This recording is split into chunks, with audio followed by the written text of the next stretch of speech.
le bassin du Congo, j'aimerais déjà vous remercier pour l'opportunité que vous donnez de pouvoir m'exprimer devant ceux qui portent cette voie de sensibilisation, de pédagogie dans le cadre du changement climatique et dans le cadre de la biodiversité aujourd'hui, cette urgence écologique qu'il faut préserver.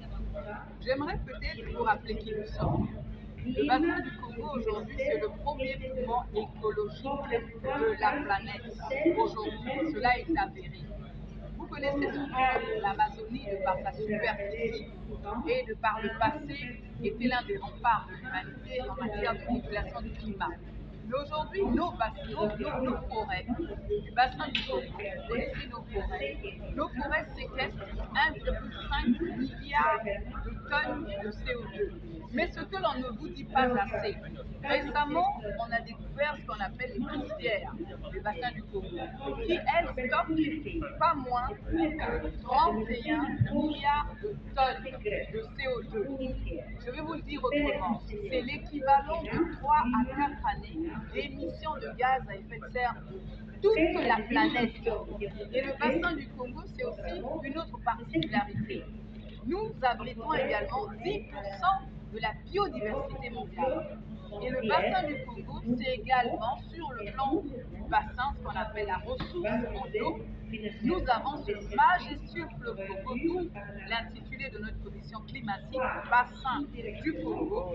Nous avons ce majestueux fleuve Congo qui est le deuxième de par son débit après l'Amazone. Donc vous comprenez que l'enjeu est crucial. Nous sommes aujourd'hui le rempart de cette humanité. Si nous voulons, dans le cadre des accords de Paris, n'oubliez pas que nous sommes tous des pays partie des accords de Paris, qui nous font, l'accord de Paris nous fait l'obligation de maintenir la température de notre planète à 1,5 degré Celsius aujourd'hui. Et si nous ne préservons pas le milliard et demi de séquestration de nos forêts du bassin du Congo, si nous ne conservons pas le 31 milliards de tonnes stockées dans nos tourbières du bassin du Congo, eh bien, nous basculons, comme les scientifiques aujourd'hui sont au centre des débats sur le climat, eh bien, nous basculons à 3-4 degrés Celsius et vous comprenez que ça devient indébatable. Mais parallèlement à ça, l'enjeu c'est quoi? Nous sommes, vous l'avez compris, des bons élèves de la fédération. Mais en matière de développement durable, on nous dit quoi?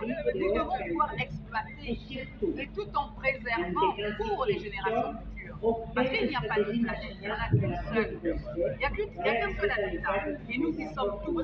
Donc il nous faut pouvoir concilier le développement inclusif dans le cadre d'une économie circulaire, parce que nous avons nos populations à qui il faille donner des ressources alternatives, à qui il faille apprendre comment exploiter ces ressources naturelles sans pour autant nous mettre nous-mêmes en tant qu'humains, nous-mêmes qu'on appelle de vivants, en difficulté.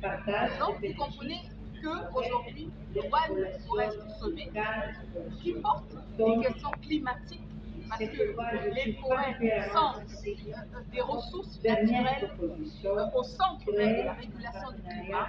Vous avez des questions de biodiversité, nous sortons de la COP15 de la biodiversité aujourd'hui. C'est aujourd'hui l'autorité nationale en matière de biodiversité de mon pays également.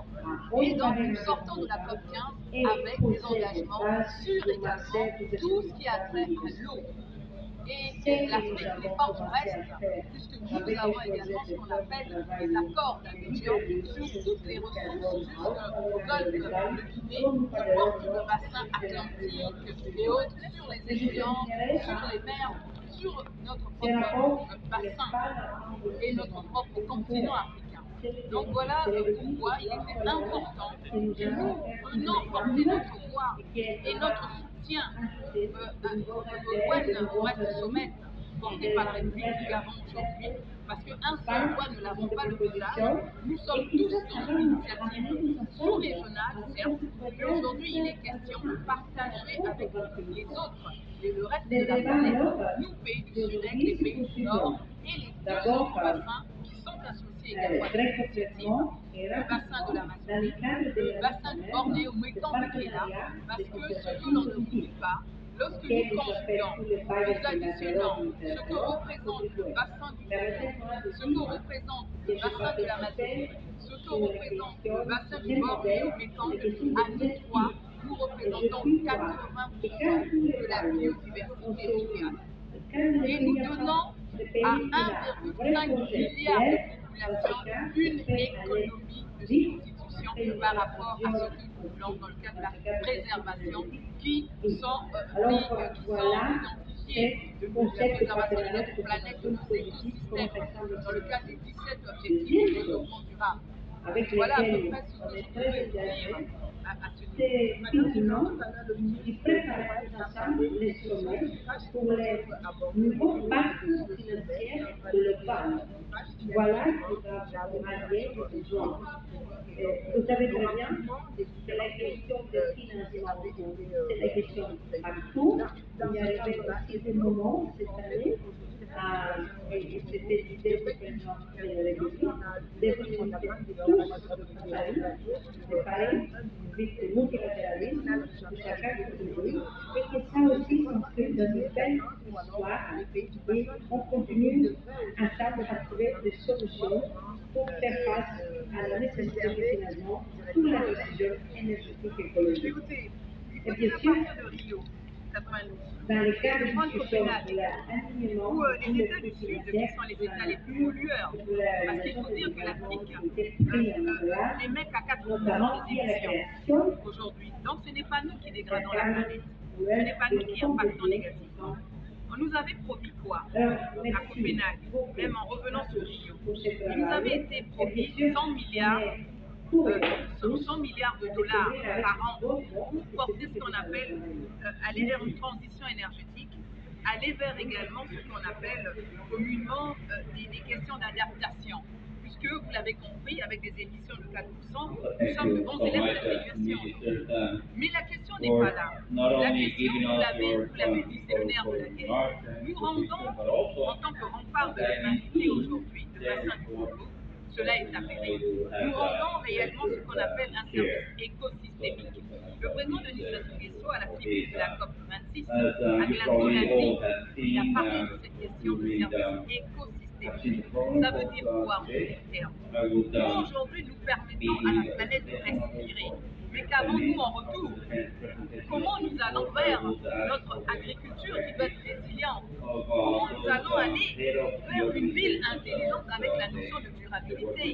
Comment nous allons tout simplement aller vers une transition énergétique? Puisqu'il faut quelque part désengager des énergies fossiles qui sont des énergies polluantes.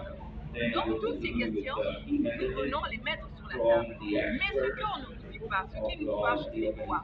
Dans l'accord de Paris à l'article 6, il est question de ce qu'on appelle des crédits carbone. Le crédit carbone aujourd'hui, la tonne telle que nous on veut la vendre, alors on veut nous la vendre. Le marché auquel on veut que nous ayons simplement accès, on appelle ça un marché volontaire. C'est un véritable Far West, ce marché volontaire, pousse à la tête du client, pousse à la puissance du pays, pousse à la puissance de la coalition que l'on vous propose. Des coûts entre 5 et 10 dollars, 8 dollars, maximum 30 dollars, en deçà de ce qui préconise ce qu'on appelle le marché du crédit carbone souverain qui est préconisé dans l'accord de Paris et qui oscille entre 50 et 150 dollars.